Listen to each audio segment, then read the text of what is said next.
তোমরা যারা WB SSC clerk এবং গ্রুপ ডি পরীক্ষা দেবে তোমরা নিশ্চয়ই এর মধ্যে জেনে গেছো যে পরীক্ষা কিন্তু খুব তাড়াতাড়ি হবে এবং জানুয়ারি মাসের মধ্যেই পরীক্ষা হবে। ফলে এই মুহূর্তে তোমাদেরকে প্রিপারেশান রেডি রাখতে গেলে অবশ্যই প্র্যাকটিস সেট বা মক টেস্ট অভ্যাস করা জরুরি। ফলে আমরা তোমাদের কথা মাথায় রেখে ডেলি বেসিসে প্রত্যেক দিন 15টি করে কোয়েশ্চেন্স, একদম ইম্পর্টেন্ট কোয়েশ্চেন্স এবং ইম্পর্টেন্ট টপিক, যে টপিক থেকে প্রশ্ন আসবে ঠিক সেই টপিক ধরে আলোচনা করছি। তোমরা অবশ্যই ভিডিওটি স্কিপ না করে পুরো প্রশ্নগুলো দেখে নাও।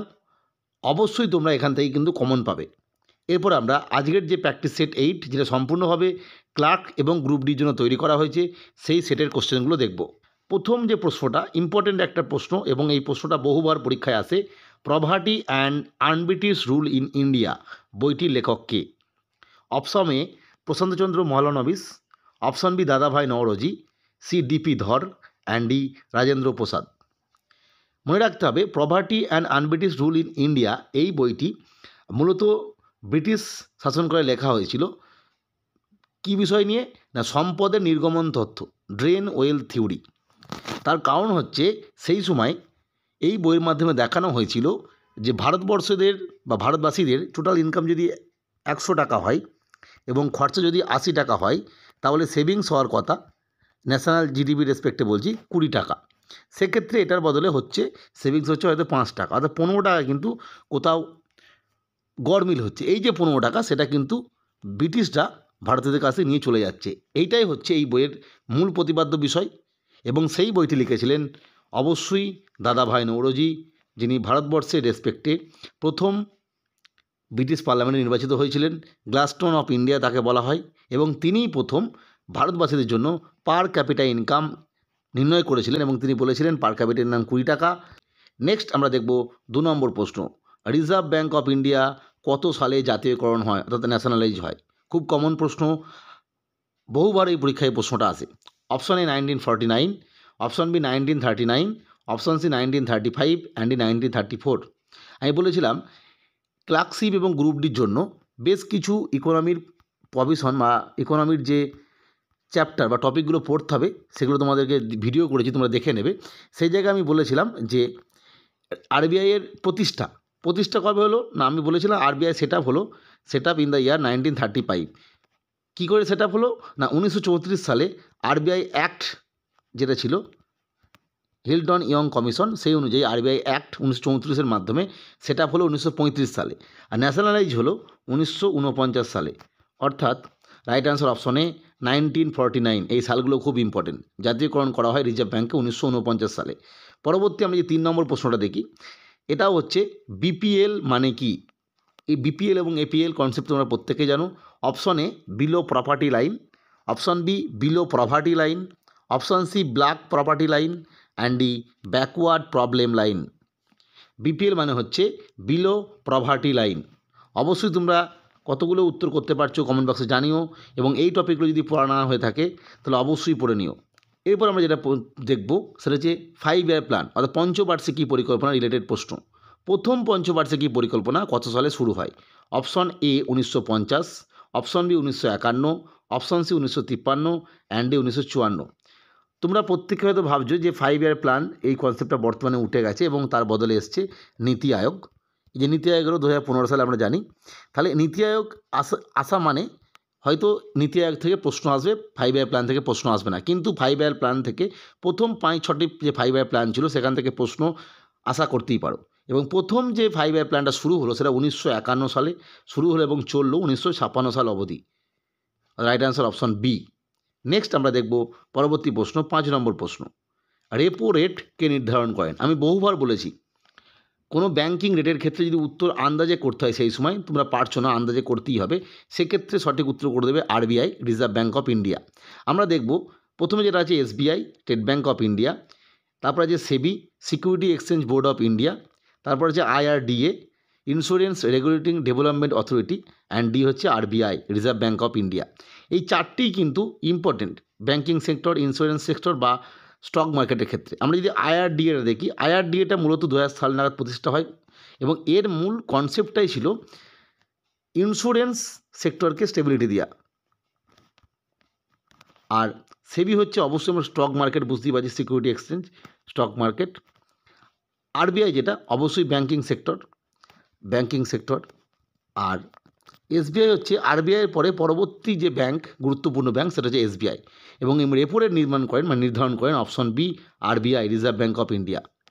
নেক্সট আমরা দেখব পরবর্তী যে প্রশ্নটা আছে, 6 নম্বর প্রশ্ন, ভারতের অর্থনীতি, ইন্ডিয়ান ইকোনমি কোন ধরনের?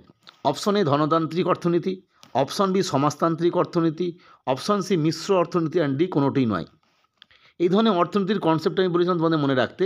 ধনতান্ত্রিক অর্থনীতি বা ক্যাপিটালিস্টিক ইকোনমি মানে হচ্ছে এইখানে সম্পূর্ণ যে বাজার নিয়ন্ত্রণ, ডিমান্ড এবং সাপ্লাইয়ের ওপর থাকবে। অর্থাৎ এখানে কিন্তু সরকার কোনোরূপ কন্ট্রোল করবে না, সমস্ত কিছুই হচ্ছে প্রাইভেট প্রপার্টি। এখানে হসপিটাল যেটা private hospital, school private school, এবং সমাজতান্ত্রিক মানে হচ্ছে সম্পূর্ণ পাবলিক। এখানে পাবলিক আর প্রাইভেট মানে বুঝতে হবে, এখানে পাবলিক মানে কিন্তু সরকার, অর্থাৎ সরকারেরই সব, হসপিটাল সরকারের, রাস্তাঘাট সরকারের, ব্যবসা বাণিজ্য সরকারের, এটা হচ্ছে সমাজতান্ত্রিক। আর মিশ্র মানে হচ্ছে প্রাইভেট এবং পাবলিক দুটোই থাকবে, প্রাইভেট এবং পাবলিক, অর্থাৎ এখানে যেমন পাবলিক স্কুল থাকবে, প্রাইভেট স্কুলও থাকবে, প্রাইভেট হসপিটাল যেমন থাকবে, পাবলিক হসপিটালও থাকবে, প্রাইভেট বাস যেমন থাকবে, পাবলিক বাসও থাকবে, প্রাইভেট বিজনেস যেমন থাকবে, পাবলিক বিজনেসও থাকবে। ফলে আমরা বুঝতে পারছি ভারতের রেসপেক্টে যেখানে কিন্তু দুটোই আছে, অর্থাৎ অপশন সি মিশ্র অর্থনীতি, মিক্সড ইকোনমি। নেক্সট আমরা দেখব 7 নম্বর, বিখ্যাত সম্পদের নির্গমন তত্ত্ব প্রথম কে দিয়েছিলেন? Option A Mahadev Govind Ranade, B VK Rao, C Gopal Krishna Gokhale, and D Dadabhai Naoroji. আমি প্রথম কোশ্চেনই আলোচনা করেছিলাম poverty and un-British rule in India, যে বইটি দাদাভাই নৌরোজি লিখেছিলেন, এবং সেখানে তিনি বলেছিলেন যে সম্পদ কিন্তু বেড়েই যাচ্ছে। 100 টাকা ইনকাম ভারতবাসীদের, খরচা 80 টাকা, 20 টাকা সেভিংস হওয়ার কথা, সেটা কিন্তু হচ্ছে না, তার জায়গায় হচ্ছে 5 টাকা। তাহলে 15 টাকায় কিন্তু গড়মিল হচ্ছে। এই যে গড়মিল হচ্ছে, এই গড়মিলটাই হচ্ছে শোষণ করছে ব্রিটিশরা। এটা শুধু সম্পদ বেরিয়ে যাচ্ছে। এটা যে সম্পদের নির্গমন তত্ত্ব বা ড্রেন ওয়েলথ থিওরি, এটা বলেছিলেন অবশ্যই অপশন ডি দাদাভাই নৌরোজি, তার বিখ্যাত বই poverty and un-British rule in India, এই বইয়ের মাধ্যমে। নেক্সট আমরা দেখব 8 নম্বর প্রশ্ন, ইম্পেরিয়াল ব্যাঙ্ক অফ ইন্ডিয়া কত সালে তৈরি হয়? Option A 1922, option B 1955, C 1950, and D 1921। এই ইম্পেরিয়াল ব্যাঙ্ক অফ ইন্ডিয়ার একটা হিস্ট্রি আছে।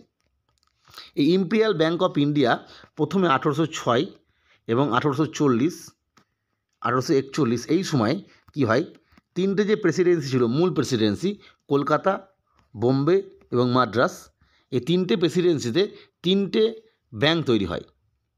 সেই ব্যাঙ্ক তিনটে পরবর্তী ক্ষেত্রে মার্জড হয়ে যায়, কারণ ব্যাঙ্কিং যে হিস্ট্রি সেই অনুযায়ী তোমরা দেখবে, মার্জড হয়ে 1922 সালে তৈরি হয় ইম্পেরিয়াল ব্যাঙ্ক অফ ইন্ডিয়া। এবং এই ইম্পেরিয়াল ব্যাঙ্ক অফ ইন্ডিয়া পরবর্তী ক্ষেত্রে 1955 সালে ন্যাশনালাইজ করে দেওয়া হয় এবং নাম হয় state bank of India. State bank of ইন্ডিয়ার ইতিহাস কিন্তু দীর্ঘ। এই যে স্টেট ব্যাঙ্ক অফ ইন্ডিয়া তৈরি হলো ইম্পেরিয়াল ব্যাঙ্ক অফ ইন্ডিয়া থেকে, সেই ইম্পেরিয়াল ব্যাঙ্ক অফ ইন্ডিয়া তৈরি হয়েছিল অপশন এ 1922 সালে। তো আয়কে পরিমাপ করেন, অর্থাৎ ন্যাশনাল ইনকাম কারা পরিমাপ করে ভারতের রেসপেক্টে, বা জিডিপি বা এনডিপি যাই হোক না কেন। Option A CSO, Central Statistical Organisation, option B NSSO, National Sample Survey Office, C A and B both, and D none of the above, কোনোটি নয়। জাতীয় আয় পরিমাপ কে করেন, এটার কিন্তু আগে এক ধরনের উত্তর ছিল, মধ্যখানে এক ধরনের উত্তর হতো। বর্তমানে সময়ে জাতীয় আয় যে পরিমাপ করছে সেটার নাম হয়ে গেছে এনএসও। অপশন অনুযায়ী মনে রাখতে হবে, যেহেতু দুটো অপশনই দেওয়া আছে এখানে, সিএসও এবং এনএসএসও, অপশন অনুযায়ী উত্তর হবে C A and B both, দুটো একত্রিতভাবে ন্যাশনাল ইনকাম পরিমাপ করে। পরবর্তী আমরা দেখব 10 নম্বর প্রশ্ন, শিল্পে অর্থনৈতিক ক্ষেত্রে কোন স্তরে যুক্ত? শিল্পটা কোন স্তরে পড়বে? প্রাথমিক ক্ষেত্র, প্রাইমারি সেক্টর, দ্বিতীয় শ্রেণীর ক্ষেত্র, সেকেন্ডারি সেক্টর, বা পরিষেবা ক্ষেত্র, টার্সিয়ারি বা চতুর্থ শ্রেণীর ক্ষেত্র? আমাদের মনে রাখতে হবে, তোমাদের আমি বলেছিলাম, তোমরা যখন দেখবে যে সেক্টরটা কথা বলছে সেটা কোন পর্যায়ে পড়ছে। তিনটে পর্যায় হয়, একটা হচ্ছে প্রাথমিক পর্যায়ে মানে র মেটেরিয়ালস, সেই র মেটেরিয়ালসটাকে প্রসেসিং হচ্ছে যেখানে, সেটা একটা বিষয়, এবং তার পরবর্তী ক্ষেত্রে চলে যাচ্ছে সার্ভিসে। শিল্প মানে আমরা বুঝতেই পারছি, সেখানে সেটা হতে পারে জুট মিল, তাহলে একটা জুট লাগছে, সেটা তো চিনি মিল, তাহলে সুগার লাগছে, এই যে বিষয়গুলো, অর্থাৎ প্রসেস হচ্ছে যেখানটায়, অর্থাৎ এখানে শিল্প মানে প্রসেস হচ্ছে, অর্থাৎ এটা হবে দ্বিতীয় শ্রেণী, অর্থাৎ দ্বিতীয় শ্রেণীর ক্ষেত্র হচ্ছে শিল্প। Option B is the right answer. পরবর্তী আমরা দেখব 11 নম্বর প্রশ্ন, যের উত্তরটা আমি একটু আগে আলোচনা করলাম। নীতি আয়োগ কবে তৈরি হয়? Option A 2015, B 2016, C 2017 and D 2018। আমি পূর্বেই বললাম আগে ছিল 5 ইয়ার প্ল্যান, যেটা 1951 সাল থেকে শুরু হয়।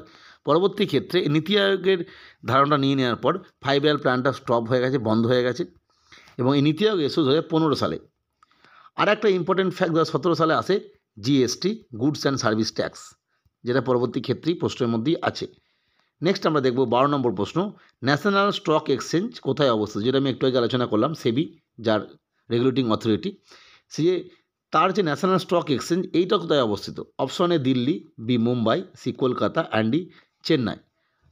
ন্যাশনাল স্টক এক্সচেঞ্জ মূলত এক্সচেঞ্জ বোর্ডগুলো অবস্থিত অপশন বি মুম্বাই। আয়কর কী ধরনের কর? অর্থাৎ ইনকাম ট্যাক্স।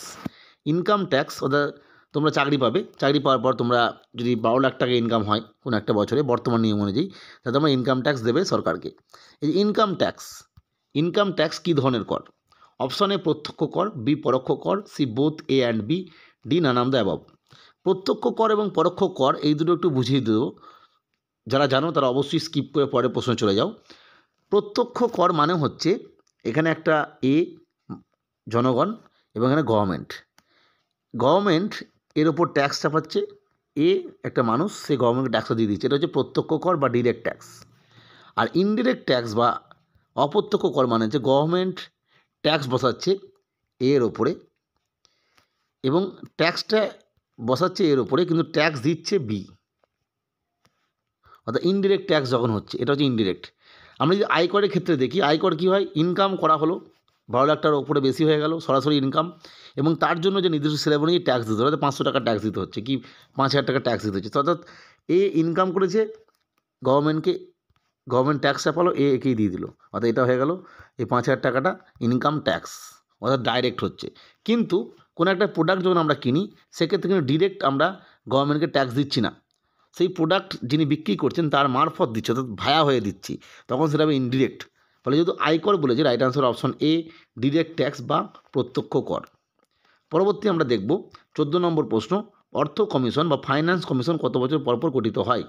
আমি বহুবার বলেছি ইকোনমিক্সের যে প্রশ্নগুলো আমি করাচ্ছি ঠিক এই জায়গাগুলো বা এই টপিকগুলো বারবার পড়বে, দেখবে এখান থেকেই প্রশ্ন আসবে। অর্থ কমিশন আমরা জানি আর্টিকেল 280, এবং এটা গঠিত হয় কত বছর পরপর বলেছে? অপশন এ 6 বছর, বি 5 বছর, সি 7 বছর অ্যান্ড ডি 8 বছর। রাইট আনসার অপশন বি 5 বছর। অর্থ কমিশন 5 বছর পরপর গঠিত হয়। নেক্সট আমরা দেখব পরবর্তী প্রশ্ন এবং আজকের সেটের শেষ প্রশ্ন এবং ইম্পর্টেন্ট প্রশ্ন। 1969 সালে কতগুলি ব্যাংকে জাতীয়করণ করা হয়? 14টি, বি 6টি, সি 10টি অ্যান্ড ডি 21টি। আমি পূর্বেই বললাম ব্যাংকের জাতীয়করণ বা ন্যাশনালাইজেশন হিস্ট্রিটা বলেছিলাম। প্রথমেই যে জাতীয়করণ হয় সেটা হচ্ছে আরবিআই 1949 সালে। তারপরে যে ব্যাংক জাতীয়করণ হয় সেটা হচ্ছে এসবিআই, অর্থাৎ 1955 সালে, যার আগে নাম ছিল ইম্পেরিয়াল ব্যাংক অফ ইন্ডিয়া। 1922 সালে সেটা প্রতিষ্ঠা হয়েছিল।